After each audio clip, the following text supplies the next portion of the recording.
'Twas the month of December. It's here at last. Let's watch holiday movies on this podcast. The popcorn was ready. The beverage is cold. The remote was in hand, and the TV was old. The hosts were all settled with their choices.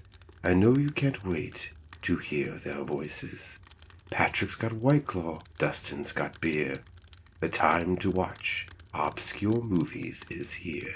Earlier at Gimcracks, they both stumbled in drunk, yelling, "We want better movies because last year stunk." Away to the basement, Gimcrack flew with a grin and came back up, the bag made from human skin. As he opened the bag, the lights started to flicker. He pulled out some old movies and let out a snicker. When what do their drunken eyes start to see? Not just one Krampus movie, but 3. But that's not all. What else did they spot? Some raccoons and a Santa robot. With blurry vision, these movies looked great. So the hosts ran home because they just couldn't wait.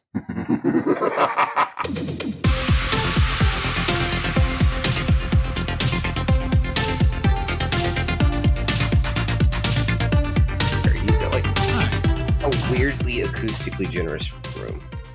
Oh, I don't know how. It's pretty horrible, but I don't know, but you usually sound pretty good on the back end. not the first time I've been told that. Yes, you sound good on the back end. I don't even know what that means. Yeah, I used to play in a band. What did you play? Well, what I would do is I'd put the microphone to my ass and I'd fart along to the music. We were kind of an avant-garde noise band. We used to open for Butthole Surfers down in Austin. Oh, shit. Are we ready to start this festive party here? Ho, ho, ho. Welcome to Found on Shelf's annual Christmas special, where we talk about movies that will bring festive joy into your heart. Last year, I think we did the Saving Christmas film, right? That felt joyous. No, Saving Christmas. Inoffensive. That opened our Christmas season, much like we did with Krampus this year. So I don't remember. I think we did Christmas with Cookie last year. Must you remind me? Yeah. Well, you see, Patrick, I am on the search for the next great Christmas classic. That's what I've been doing. And that's why we've picked Feeders too, correct? How did you know what I'm picking for next year? Feeders 2, Sleigh Bells. Actually, no, we did the actual Christmas special we did last year was Trancers with the Glass Half Full Moon guys. So we had them back this year for Krampus, and it was the week before Christmas we did Cookie. So we did do Cookie. Yes. But how are you doing tonight, Patrick? You drinking your vod soda? No, I'm not drinking my vod soda. I'm continuing my trend from last week. Because we are recording at Halloween, I am drinking pumpkin spice don't give away the coffee. Secrets. You mean eggnog coffee? That's what it is. No, that's what Casey had last week. I think she had a glass of Kraken with a little bit of eggnog. Okay, well, we were talking about Krampus movies. You can't go in with that like some sort of half-cocked drink. You've got to go in both barrels. Full-cocked. Oh, yeah, full-cocked. What? Well, speaking of full-cocked, your search history is... I just cleared all my search history. We're good. Reloaded the cache, deleted it all. We're fine. We're fine. I picked out the movie for this week's episode, and I'm trying to find the next great Christmas classic. So, since I picked Christmas with Cookie last year, I decided that I would go. I'd go a little bit more mainstream this year.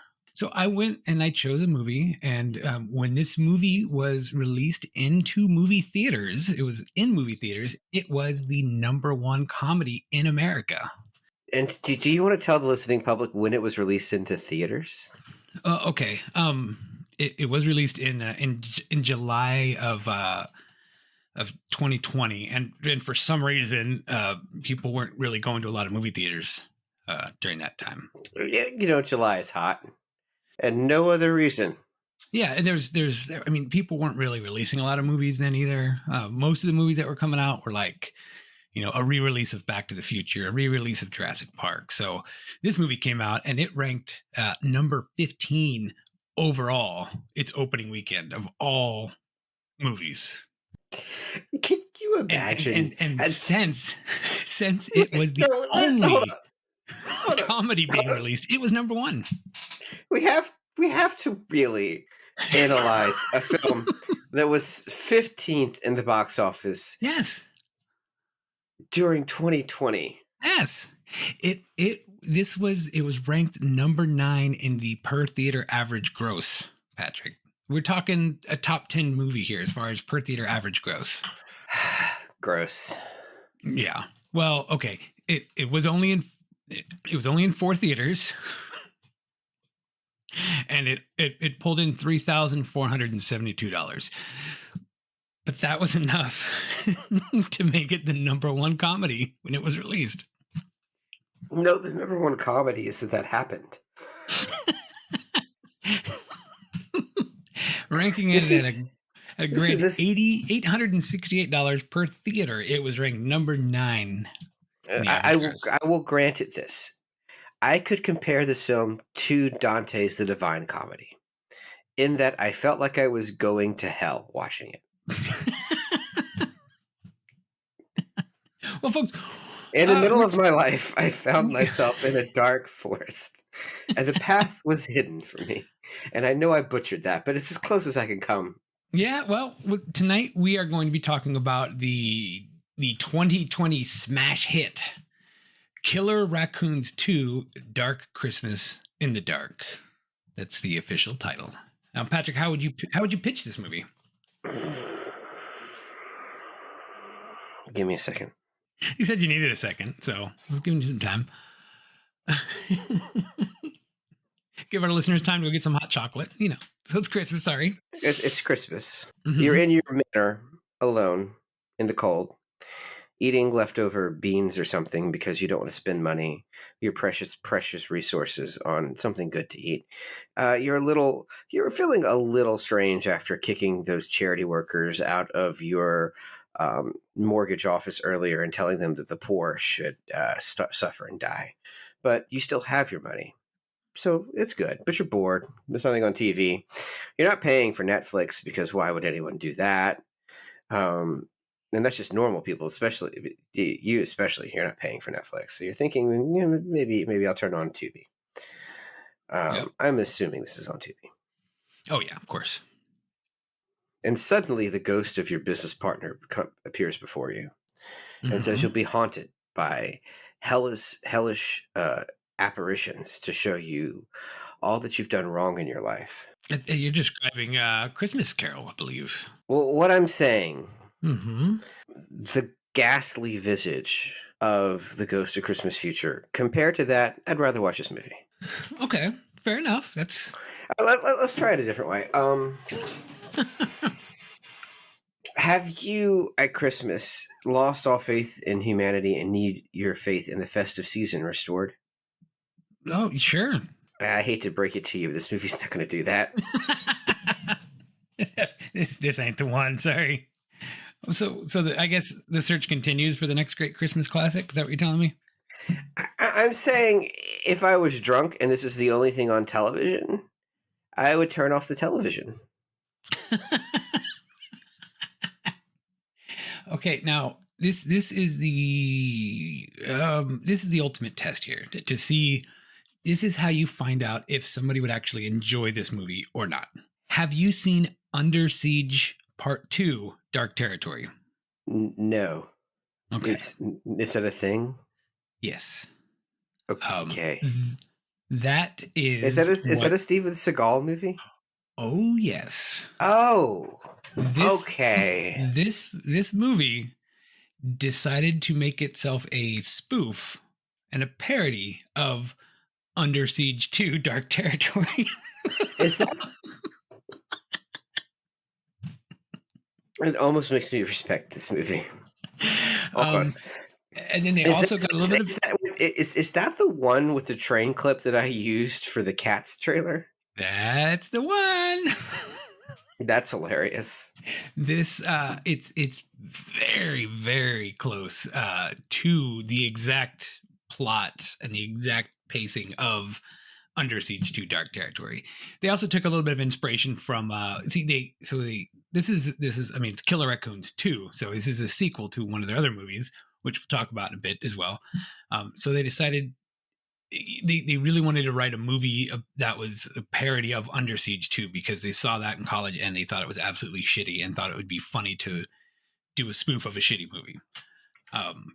Yeah, Airplane exists. I get it. Yes, yeah. So then they got a little bit of it. They got most of the inspiration from Under Siege 2, a little bit of inspiration from Die Hard 2, and from Speed 2. So they thought, if they're going to make a sequel, the sequel should riff off other bad sequels. Well, Die Hard 2 wasn't really bad, but you get the gist of it. So I think that's kind of what they were going with. But I do have a trailer for this fine film. Yeah, roll that big, beautiful bean footage. A top-secret raccoon-operated laser satellite with nuclear capabilities. A team of domestic terrorists hell-bent on revenge. An undetectable moving headquarters held hostage. Welcome aboard the Holiday Express, or as I like to call it, Raccoon Railways. There's only one problem. Smallwood, the name sounds familiar. The Virgin from Raccoon Creek Campground is back. They're raccoons, and they're smart ones. Hold on, man, how do you know that? Story of my life. This Christmas, you can roast some chestnuts. I never want to see another raccoon again. You can leave cookies out for Santa. Ho, ho, holy! But don't feed the raccoons. This is just the beginning. Killer Raccoons 2. Dark Christmas in the Dark. Looks like I've bitten off more than I can chew.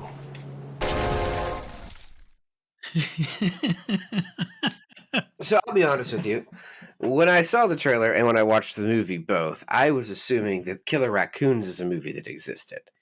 But from what you're telling me now, the joke is that it doesn't, right? The Killer Raccoons 2 is a sequel to a movie that doesn't exist? Oh no, it exists. So the God damn it! I had hope.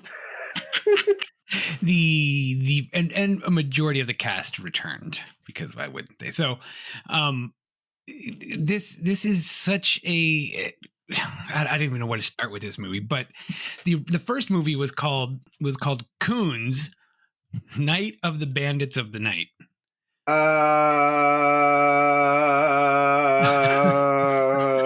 Oh God. Yeah. They ended up selling it to Troma, and Troma ran with it because they were like, yeah, that's right up our alley. Let's do this. So the and that's musical comedy. Well, I guess the first one, I don't know. $5,000?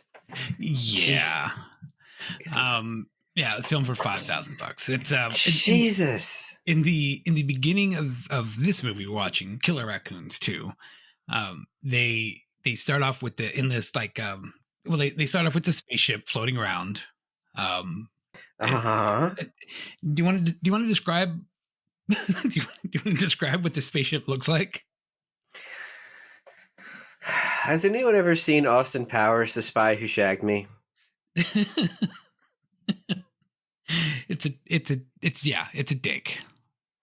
This movie has a dick joke. It's actually 1 minute and 27 seconds. Yeah. The spaceship reveals itself to be a penis.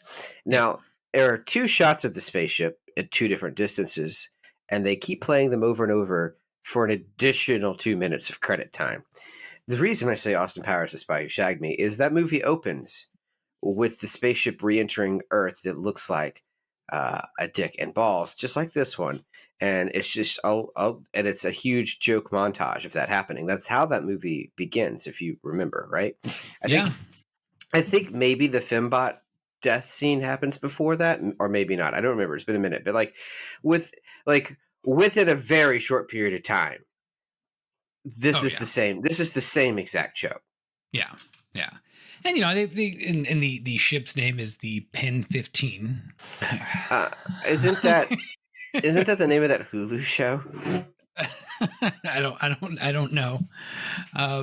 They start talking about this. There's like this little raccoon defense program, and then at the beginning of this movie, they're really trying to. Can you just live in this sentence you just said? You keep going on. Let's play in this space here for a fucking minute. Did you say? Can you repeat the exact words that you said in order? There's a what? There's a raccoon defense program. A raccoon defense. Now, do they defend raccoons as one would imagine? Well, some raccoons are good and some raccoons are not so good. So, I mean, the kind of and this is oddly enough exactly how. Is this a specialized operation force of raccoons that have been weaponized? Is that what you're proposing? Is that what we're talking about? Well, they sent raccoons to space to man this secret satellite. And they have raccoons on Earth that will send a message, a chittering message of, they understand English. So you speak to the raccoon and they chitter and then they send that message up to the other raccoons. That way, no foreign countries can intercept the message. I mean, do I really need to explain that anymore? I think that's pretty self-explanatory. So in Under Siege, they did the same thing. Under Siege 2, I mean, where it was kind of the same setup where they had a satellite up in space and they had a little defense base area and they had to input secret codes. And again, there was one female in Under Siege, just like they called her Agent Woman or whatever they called her in this one. Yeah, Agent Woman, yes. Yeah, and yeah, so a lot of your cast is still there, and they kind of tried to fill you in. Does this movie, like Under Siege 2, feature Steven Seagal getting hit so hard he shits himself? I don't believe Steven Seagal shits himself in that movie. You're right. No, that just happened in real life. Yeah, Steven Seagal, if you'd like to learn more about him, I believe there is a Behind the Bastards episode about him that is fantastic. There are several. Yeah, he's a real role winner there. So when they first did the first movie, Coon's Night of the Bandits of the Night. It was basically they went and saw a slasher film, they saw a zombie film, Zack Snyder's Dawn of the Dead, and they wanted to make a movie about when animals attack type movie. So they did their research as one does by watching Frogs and Grizzly. I have seen both of those films. I actually own Frogs. Do you? I've never seen that one. It's okay. Yeah, so they watched those, got really stoned, and then wrote the script to the Night of the Bandits of the Night. Now, have you seen Squirm? No. Can you guess? Can you guess what the killer animal in Squirm is? Is it a worm? Killer earthworms in Squirm. Now, okay. now I need to stress this. They are not giant worms. Okay, they're just little regular earthworms. Mm-hmm. They bite. Oh, when earthworms become electrified, they can eat flesh, but they're just regular sized earthworms. All right, so back to our wonderful plot here. So they kind of recapped a little bit what happened in the first movie. Not really much, but a lot of the same actors come back, which was also kind of the way with Under Siege 2. There's some actors came back, so it was amazing how much of this plot is identical. Because I went back and watched Under Siege 2. I did my homework, and Dustin, let me tell you, we've talked before. You don't need you can rise above these patterns of self-destructive behavior. So I watched Killer Raccoons 2, and then I watched Under Siege 2, and then I watched Killer Raccoons 2 again to pick up on all the jokes this time. And it does, I would, after doing it that way, I would recommend watching Under Siege 2 before watching Killer Raccoons 2. It makes it so much better. That sounds like I would recommend taking a shit after you shower. Well, no, that'd be more like recommending you take a shit while you shower. So yeah, the one actor that they couldn't get back, because they filmed a lot of this. Like this was like 12 years after the first one where they filmed it. So a lot of the kids they went to college, people they went to college with, moved on and went and did other things. So they couldn't get. Or were at a stage in their life where they didn't want their face attached to Killer Raccoons 2, Dark Christmas in the Dark. Shocking. I'm so shocked right now. Oh, God. The disillusionment I feel. This revelation is earth-shattering to me. Well, I think the writer director, I believe, was running for mayor of the city or something like that. I didn't really go too far into that, but there was something about him running for mayor of Tromaville. What was it? No, some city in Ohio. What are you gonna do? Tromaville, Ohio. So the lead actor in this movie is what I'm trying to get to. He is not the same person as was in the first movie, but it's the same character, just a different actor, which is why he makes the reference to, I don't even feel like the same person after spending 10 years in jail for underage drinking.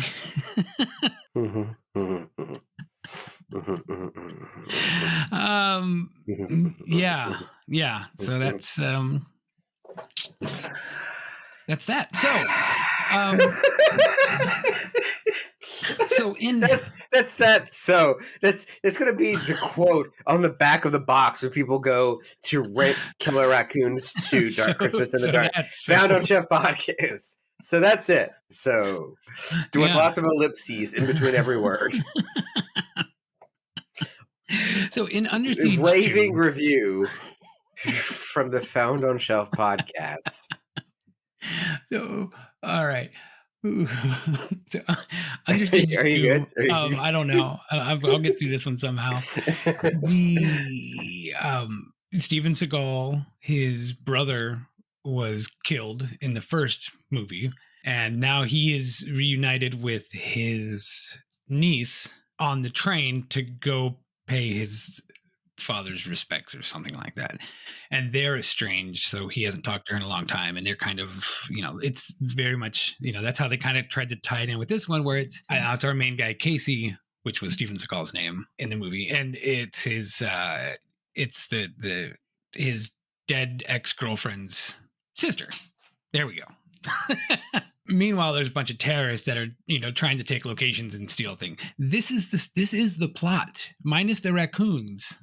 If you take the raccoons out of this movie, this is the plot to Under Siege, and it's bad. Like, how he said the line like 2 or 3 times, like I bit off more than I could chew, and then he said, like, later he says, like, I think you bit off what you can chew or something like that. That was because the line in Under Siege 2, Steven Seagal, as he's about to hop on, he says, I'm not trained for this. Shining Time Station had better writing. And he says it like 3 times. I am trained for this.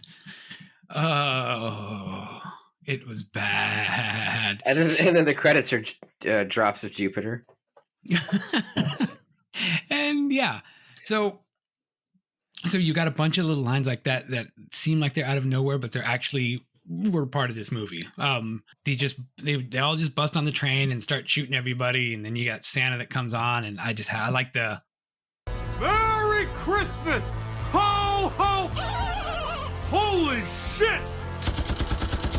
Yeah, good times. There was no Christmas theme in Under Siege. That whole part was added just for this movie because I think that was in reference to Die Hard 2. They wanted to go with that Christmas angle. I would argue that this is more of a Christmas movie than Die Hard. I would too. It's definitely Christmas related. There's Christmas references, Santa. There's a lot of Christmas. There's raccoons in a Santa hat. How much more traditionally festive can you get than putting a raccoon in a Santa hat and letting them loose on a train with tiny little machine guns? Oh God! So yeah. At one point, the main bad guy, Ranger Stranger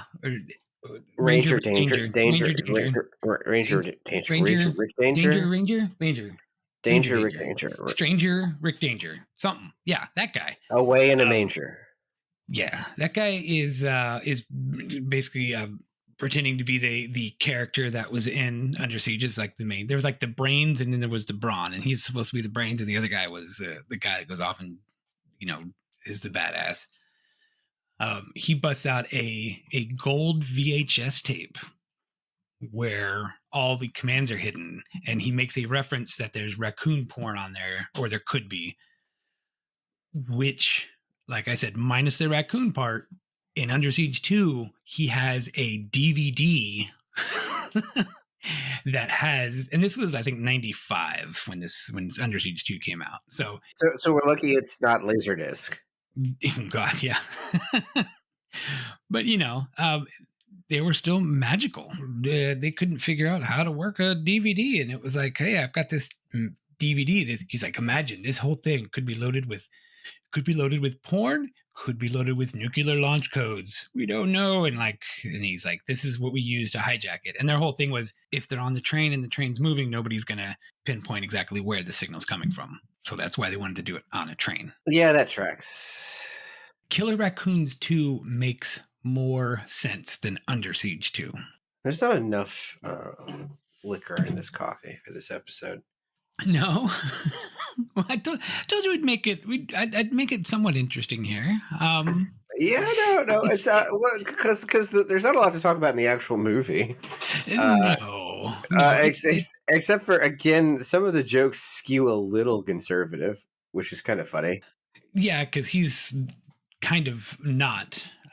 Well, he leans a little bit. I think he went under the libertarian, but this was. Oh, that actually makes sense. But this is before libertarians were the libertarians that they are today, and it was a little bit different. I don't know. It's complicated. I didn't go into his political history for a reason. I just wanted to. You should basically always stay away from someone's political history. Yeah, I just don't want to know sometimes. Like sometimes I sit and I think about how much people talk about politics nowadays, and I think like. I mean, I probably know, but I wonder, where did my grandparents stand on things? Because they're dead, and by the time they died, we never ever talked about it. So it's like, sure. I wonder, I wonder how they would feel about my transgendered aunt now. How would that boil over with certain people? But I think they would be okay with it. They were good folks. So well, that's good. Yeah, it's always interesting. So we got a couple other characters in this movie. So all the bad guys are basically from the first movie, except for now they all have scratches on their face from raccoons. And they all have their left eye has an eye patch on it. Every single one of them. Is it a left eye reference? I don't know. I thought maybe it was going to be something that I would discover in Under Siege 2, but it was not. There was nobody with an eye patch in that. Because I understand putting a villain in an eye patch. When you think about them all being left eyes, you're not Left Eye Lopez, right? We're not doing a TLC joke, are we? No, I think that they're just doing a play off of the trope that a bad guy would have an eye patch on. Okay. I that's the only thing I can really think of. I don't think the guy in Die Hard 2 was either. I don't think he had an eye patch. So yeah, I don't know. I think the eye patch was just their own little thing that they just decided to go with. David Hasselhoff and Nick Fury. Yes. We'll go with that. We also have Double A is the guy, the porter of the show, who helps out and learns some things on there. Who has the fantastic line mocking snakes on a plane, which I always enjoy a good snakes on the plane reference. See, I thought it was lazy. Well, Look, man, I can't die here, okay? I'm sick and tired of these motherfucking coons on this motherfucking train. You mean raccoons, right? Of course, what else would I mean? Yeah. They kept doing really racist jokes with Double A. I think part of their whole shtick was to be really self-aware and unaware of at the same time. They were being overly intentionally sexist to Agent Woman, for example. And all of that felt like it was trying to be Austin Powers, like more than just ripping that one joke off. It felt like a lot of the vibe for this movie that I got was less directly Zucker Brothers and less directly Scary Movie at the time, and more Austin Powers. But now you're telling me, no, it's basically Scary Movie for just Under Siege 2. Like, really, we call that narrow casting. It's kind of an odd direction to take to do a spoof of a relatively unknown, I mean, not unknown, but certainly not well-regarded movie. You know, you do the scary movies, everyone knows Scream, so they do the scary movie based on that. But again, going back to your Zuckerberg, you know, I don't think a lot of people knew that first Airline 77 or whatever that movie was that they did Airplane based on. So, yeah, that's true. But I don't think when Airplane came out, I don't think it was the #1 comedy in movie theaters. And well, that's certainly true. That is something that the Killer Raccoons actually, they were available to be nominated for an Academy Award based on their rankings of the opening weekend. They didn't get any nods, but you know, they were eligible. They should have pushed for a stronger campaign. Yeah, I think if they'd have made a showing, they could have stood a chance. What the fuck won that year? What was in the running for 2020? Oh my God, I wouldn't even know. Let's see, Academy Awards 2020. Best Picture was No Man Land. Best Original Screenplay was Promising Young Woman. Geez. Best Animated Feature was Soul. Best International, another round. Best Live Action Short, Two Distant Strangers. God, there was just not a heck of a lot going on. Yeah, they didn't even get Best Visual Effects, unfortunately. Well, that one could have gone to Killer Raccoons too, clearly, right? All right, tell the people at home what the puppetry in Killer Raccoons 2 looks like. Really regale them with this one, Dustin. Do you want me to spoil it now, or do you want to wait till I get to the end? Let's open that present early. What the fuck we got? What did you enjoy? Did they look realistic to you? I guess we should briefly tell the plot of this movie. Oh yeah, let's do that. So Casey Smallwood. Yes. And they keep making a joke about it means small dick. Yeah, that joke was funny the first time because it said I changed my name in prison. And the joke is, oh, he must have changed it from Smallwood, but no, he changed his name from Ty to Casey. That was like funny the one time, and then it was never funny again because they kept doing it. Very Family Guy, where they found a joke and they just want to beat you over the head. They are part of a comedy troupe, and I've noticed comedy troupes kind of tend to do that, where you know they repeat the joke 3 or 4 times. Sometimes it works, a lot of times it doesn't, but that's just kind of a like the running gag. So anyway, Casey Smallwood, you can continue with the plot here. He gets out of prison. He meets his dead girlfriend's sister. Yep. To tell her what happened, and they get on a train together, which I want to talk about this train. And the train happens to be hijacked by terrorists who have the codes to control the raccoon-operated space laser the U.S. government secretly has. Yep. And then the Casey is the only one who can stop the terrorists. And then he does. Yeah. And the train blows up, but everyone finds someone they love, and they have a happy Christmas after all. Yeah, and Casey ends up banging a gravestone. Yeah. Try humping a tombstone.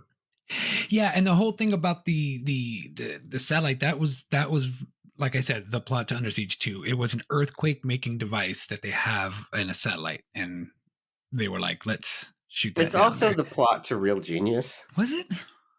That they're going to make a laser that they can operate from space to kill anyone. Yeah. Yeah. So I mean, that was a lot of it. Now, Real Genius is a comedy worth watching.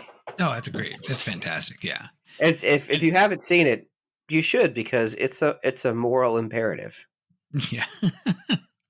And there was a very famous. Well, there's maybe 2 really famous people in this movie. One was oh gosh, what was his name? I wrote that down somewhere now. I lost it on my notes. Oh, General Negligence, who was the kind of the main guy at the beginning in the little headquarter area. That's a guy named Ron Lynch. He's a stand-up comedian, and he's done a ton of voice work. Home movies. He was one of the teacher guys in home movies. He was Dr. Katz, Tom Goes to the Mayor, Adventure Time. He was Bob's Burgers. He's been a lot of stuff like that. So That's a lot of the Lauren shows, Lauren Picard. Yeah. So And I got to say, home movies is one of the hardest TV shows I've ever tried to sell someone on. I'm like, if you it's so get it, great. it's great. But if you don't get it, it's exactly like Norm Macdonald. Like if you're there for the bit, it's so good. yeah. It's and it holds up. It still holds up. It it's does. fantastic. And then the other actor, who is a pretty well-known actor that we have in this film, was He's the guy that's just sticking around, really. I guess so they were casting this. They had cast in two locations. They had the cast in Ohio, and then they had the cast in LA. And the cast in LA was going to be the ones filming the stuff in the little underground bunker area, and in the Ohio people were going to be all the stuff on the train. Yes. So one of the guys that was doing the casting had a phone number for somebody in his his phone. He's like, "Hey, you want me to call this guy and see if he wants to be in your movie?" And the guy was like, "What? Sure, okay. Why the hell not?" And he made a phone call to Ron Jeremy, and Ron Jeremy said, "Sure." He's worked with some of the Trauma stuff in the past, and he's like, "Yeah, you guys did a Trauma film. I'll come out there and Has he ever said no? Well, he hasn't, but Yeah. No, the allegations. Yeah, of course. Right. Of course. ooh, those allegations came out pretty much right after they had wrapped up filming of this. Oh, so they were fucked. They did not have any more money left to recast or reshoot anything, and they were just like, we just have to keep him in this, I guess. And like, that's why had those allegations not come out, I'm sure this would have said like starring Ron Jeremy on the box and everything. But as it was with those things, Very much like starring Amber Lynn, right? exactly, yeah. And I heard an interview with the director, and he was just kind of like, yeah, we just kind of had to, we couldn't really do anything. It had to stay in there, and we just we just don't mention it really. So yeah, that was Ron Jeremy. He's he's been accused of quite a lot of stuff after this was came out. Yeah, no, you can't really endorse a Ron Jeremy performance right now because it's pretty grim. Mm-hmm. So yeah, and then there's a guy that looks like Bernie Sanders at the end playing the president because they wanted Bernie Sanders to be president in 2016. Didn't we all? Yeah, they're like, he would have won. It actually says in the credits, if you watch all the way to the very end, it's like, everyone in here is fictitious, except for the president, who's obviously Bernie Sanders, because he would have won in 2016. What are you gonna do? Cry. Yeah, exactly. So I mean, that was pretty much the movie. It's really hard to talk about comedies because a lot of them you got to kind of be there for the joke. So that's why. Well, it's hard to talk about them, and then also, when you talk about a bad movie, a bad comedy is so much harder to sit through than a bad anything else. Right. But you did have you had some questions. You said you had a question about the train. Yeah, it appears to be rooms in a house. They're pretending to be a train, and then a couple of shots in what I think are train hallways. Most of it was actually done on real train cars that were parked. No, a lot of times they were moving. I mean, there's some scenes where they were like, hopping off and on that they weren't allowed to do, but they found a nonprofit train company in Ohio. What does this movie and that train company have in common? Yeah. No profit. So they asked him if they could, use their train to film on, and they were just like, "Oh yeah, sure, go ahead." And They basically got it for $25 a day. They were, and they actually weren't being charged anything, but they gave the conductor a $25 tip just for going out there and helping him out. So real trains, and they even, because this train company, which I wish I would have written down the name of it, they do a Christmas train every year. So they'll run around. So they waited to film it when they were already doing their Christmas train, so they didn't have to set up all the decorations and everything. It was already decked out and ready to roll. Nice. Yeah. So they're just it's they take care of what they can, I guess, is what I'm trying to say. They work with what they got.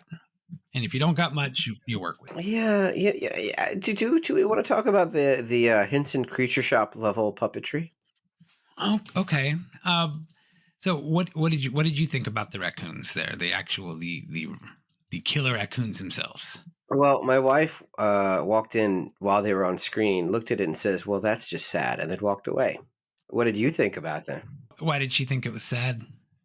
Because it appears to be a plush animal. They're just like shaking. Would it make you feel bad if you found out that was an actual raccoon? Tell me it was dead already, right?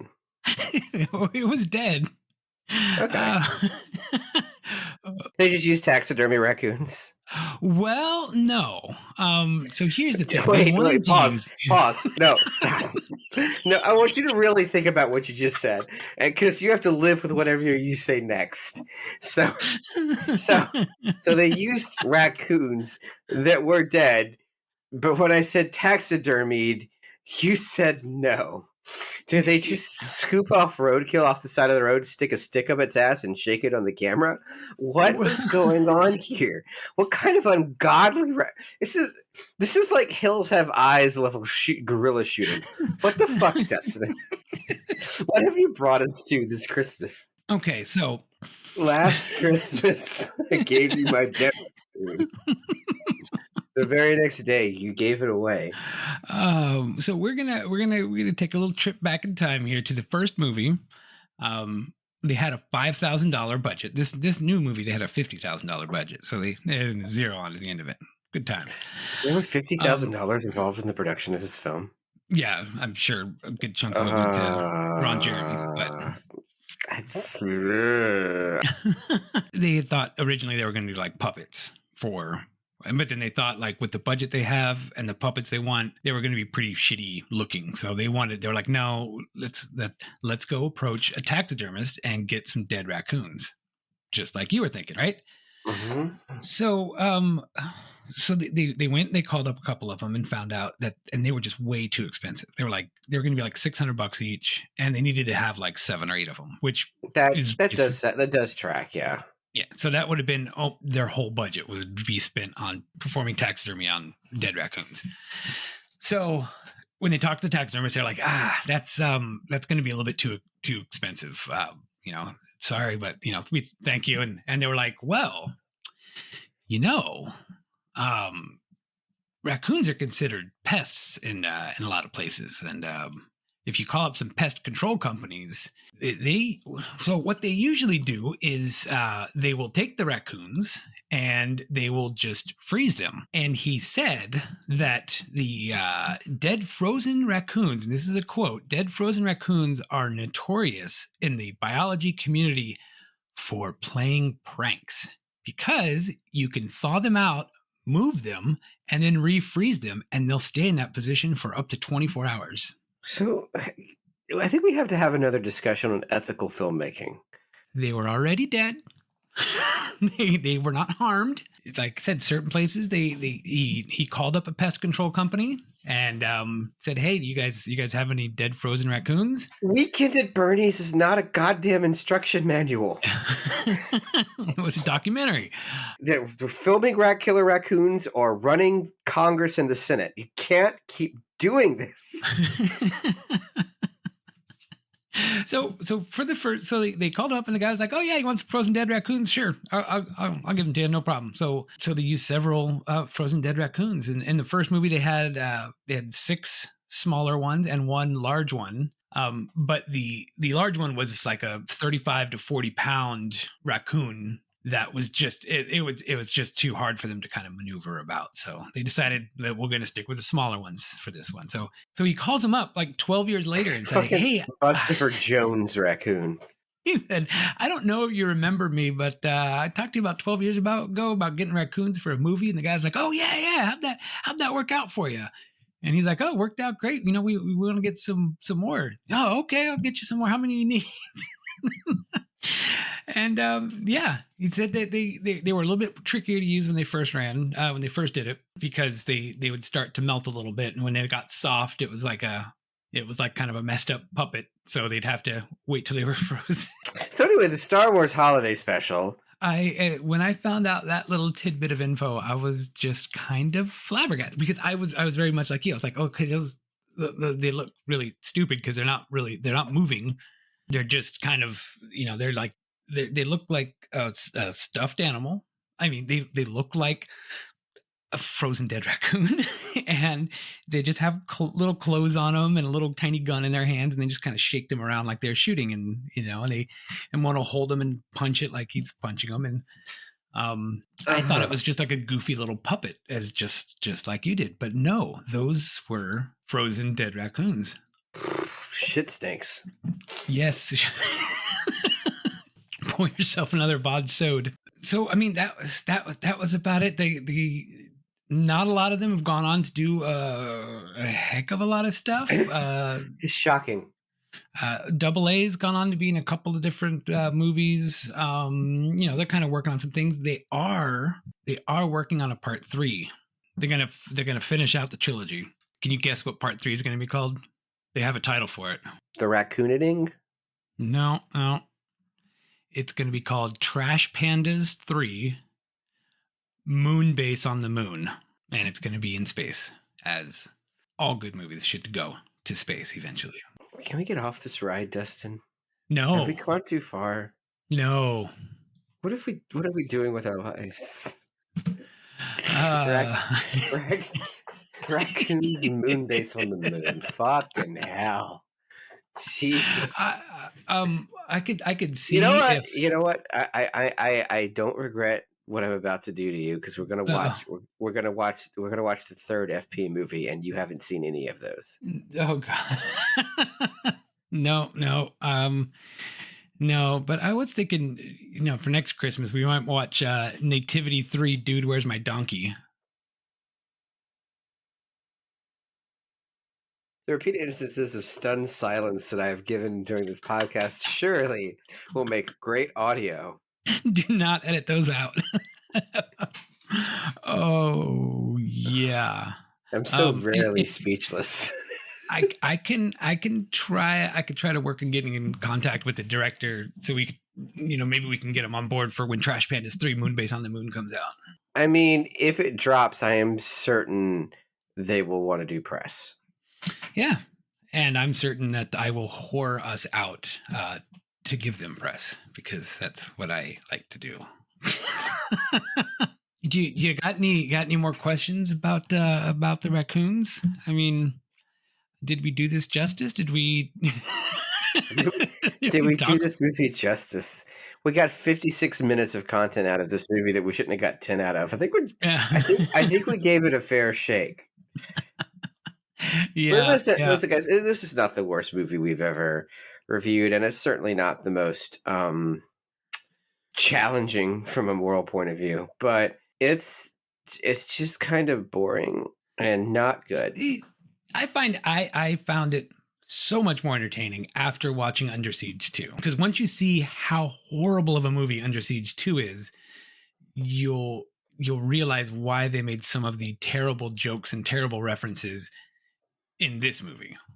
And I think that's why that Killer Raccoon didn't work as well, because they took too little of an unknown movie and spoofed it 10 years after that movie came out. They should have done Raccoons 2 Brideshead Revisited. Everyone would have got that joke. or something a little bit more topical, something that came out in the last few years or something.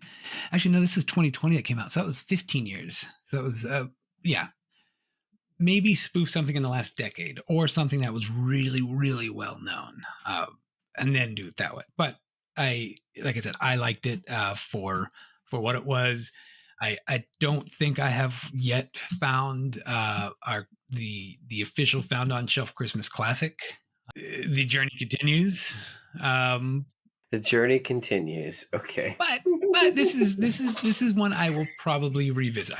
I probably won't revisit it as frequently as I do Christmas with Cookie. Now, here's the real question. Are you going to revisit it as frequently as you revisit Krampus 2, The Devil Returns? No, you're a big fan of that one. I would watch this one more than I would watch Krampus 2. The Devil Returns was. What about Sister Krampus? You came hard for Sister Krampus. I didn't mean. I should probably rethink phrasing on that.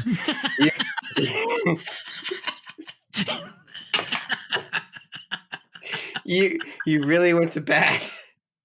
You came hard for Sister Krampus. You really went to bat for Sister Krampus. Now you want to talk about something to put on the box cover. You came hard for Sister Krampus. For the Found on Shelf podcast, we came hard for Sister Krampus. Oh God, that is too much.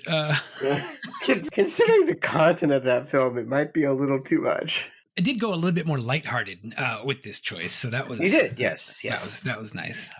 I figured we'd end the Christmas season on a more positive, happy note. But also, you got lucky because you didn't screen this one either. You did just finish watching this yesterday. Yes, but I did watch the trailer for it before I approved it. Progress. And I think this is going to be our final episode, or final actual movie that we cover for the year. Yeah, no, this wraps another year of the Found on Shelf podcast. We've really come a long way in terms of listeners and likes and all the reviews we're getting on podcasts. Listen, people out there, leave reviews. We need them. The raccoons need them. Without reviews, they wind up dead and frozen on direct-to-streaming films. You can help save the raccoons by giving us positive reviews on Apple Podcasts, Spotify, and really just those two. Yeah, and I actually I added this neat thing on Spotify where it's actually, if you're listening on there, there's where you can comment on the episode, and you could leave the 3 things that you would change, you the listener would change about the movie that we talked about. Or you can put in the 3 things that you would change about the podcast, or whatever you want. And speaking of that, Patrick, we almost forgot. In a way, I brought you here to offer you a job. You think you can do it better, so here's your chance. All right, who wants hot chocolate? Patrick. So the rules of the game, you got to change 3 things, and only 3 things, to make this movie better. Okay, hear me out. Okay. What if Casey was actually trying to help the raccoons get back to their home planet so they could celebrate Life Day? That would be good for Moonbase on the Moon. We'll email the the writer on that. Okay, so back to Life Day. Got it. Okay, sounds familiar.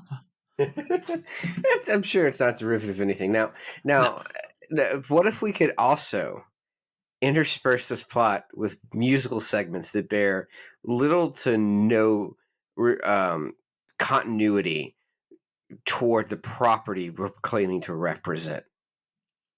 And then also, what if Jefferson's starship was involved? Oh, you might be onto something in there. What if but all right, if you're going to do that, well, why don't we take Casey in the third movie, make his face look really weird and kind of colors are blown out and stuff like that too, because yeah. And what if he canonically has a son called Lumpy? That could be the name of one of the half thought out raccoons.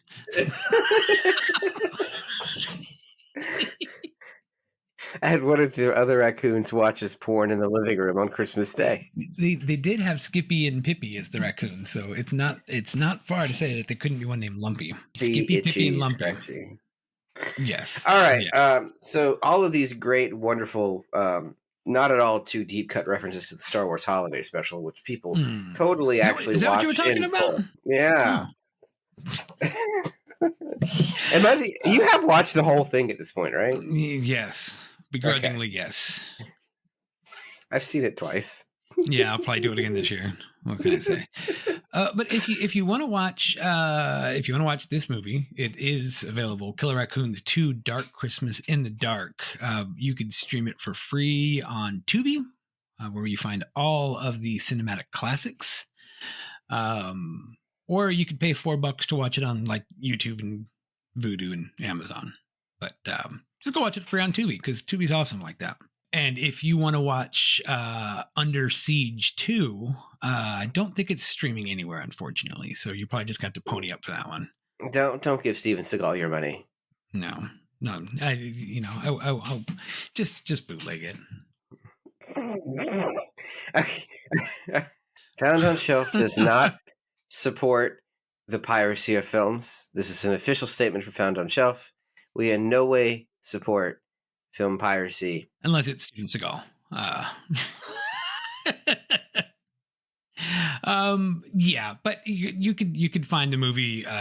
You could pay for it on demand, like Amazon or YouTube or Redbox or Voodoo's got them. Yeah, or find it wherever your ships sail. But yeah, look, listen. If it's a choice between this and Saving Christmas, I would watch this. I didn't find this movie horrible. So if you've got, it is still a movie. Yes, if you've got 3 hours to spend, watch Under Siege 2 and then watch Killer Raccoons 2. Just do a back to back, and pour yourself some vodsode. If you're wondering what a vodsode is, it's the highest alcohol content with the lowest amount of calories. So I'm gonna pour one of those and then take advantage of those 3 hours by watching RRR and pretending it's a Christmas movie. Yes, yeah, we could do one of those things where like you put the Santa hat on like the corner of the TV and just kind of and drink every time someone's wearing it. Yeah, that's good times. Yeah. You know what? Go watch RRR. Just go watch RRR. The official stance of this podcast at the end of every film. You could be spending your time on Earth watching RRR. What are we doing here? Right. Should I watch Killer Raccoons 2 or watch RRR for the 914th time? The answer was clear. Yeah. But to be fair, they had better use of animal effects in Killer Raccoons 2. I mean, the tigers looked pretty decent, but they were still CGI. This was real practical effects. I'm surprised there weren't some dead killer raccoons and redneck zombies. Well, let's make a last minute connection between this and redneck zombies. Okay. So there are a lot of dick jokes in this movie. Did you notice that? Yes, there's a couple dick jokes, I think. Now, I have a question for you. Yeah. Mm-hmm. Have you ever seen a raccoon's penis? I've seen a duck's penis, but not a raccoon's. Oh, hold on a minute. I'm going to drop this in chat. Am I going to? All right, good. I don't want to destroy my search history. I just cleaned it all up. You're going to type in raccoon penis and then show up and then get fur affinity results? Yeah. Word is that Disney had tried to recreate Rocket the raccoon for their Marvel movies using dead frozen raccoons, but it didn't work out for them. So that's another thing that this movie has over multi-billion-dollar franchise. I'm just gonna drop this link, and it's just a link to a whole bunch of images. Just take 5 seconds to look at those real quick. All right. Oh, you linked it to DuckDuckGo. That's okay. So raccoons have a bone in their penis to keep it stiff. And now, what's interesting is that moonshiners will use this to get... The moonshiners use this to help get the liquor out of the still and into bottles. Okay. Like a little funnel thing. Yeah, they almost look like like like like like a mushroom of some sort. They look like a very fun guy. It's not what I meant, but that's how it happened. So anyway, there's your redneck zombies connection. I guess so. And you have seen a duck penis before, correct? Well, yeah, it's a nightmare corkscrew. It's just terrifying. Oh God, has anybody made? So join us for our new spin-off cast where we just talk about different animal penises until we're apprehended by some sort of law enforcement agency. I'm so glad that we've made it through 2 seasons and neither of us have picked the final member. Should I? Do you not know the movie The Final Member? It's a documentary. I don't think so. Okay, The Final Member is a document. There's a museum. There's a penis museum, and this documentary is about these 2 guys competing to be the first human penis donated to this penis museum when they die. Oh, okay. That's not a competition I'd want to win. Yeah. So anyway, The Final Member, true story. Yeah, that's. I'm glad that I could still tell you about movies that kind of leave you just a little speechless and dumbfounded. That's great. That's great. Yeah. We still got it going on here. Yeah. Jesus. Have I brought enough Christmas spirit to this episode yet? Where is this penis museum located at? Well, not in America. Fuck. Well, it is the Icelandic Phallological Museum. Okay, Iceland. All right, there you go. So, you can go. Is that museum still open? I don't know. This movie is like 10 years old, 11 years old at this point. So one of them won. We should really just wrap this up. This is going bad places. Merry Christmas, guys. I hope we brought a little bit of holiday joy in your life talking about dismembered penises and dead raccoons. If you like what we bring to the table, please follow us on all social media at Found on Shelf Pod, all one word, on whatever social media site has won the social media wars. There won't be. It's just burning down around us till there will be no social media left. But until there is none, like Mad Max and S&M gear, we will be there on every platform. Well, it's a very sexy Christmas. Everybody looking fine. I don't know how we stretched it out that far. I had like 3 pages of notes, and I was like, all right. There's at least 15 minutes of us talking about penises is going to get condensed down to a minute.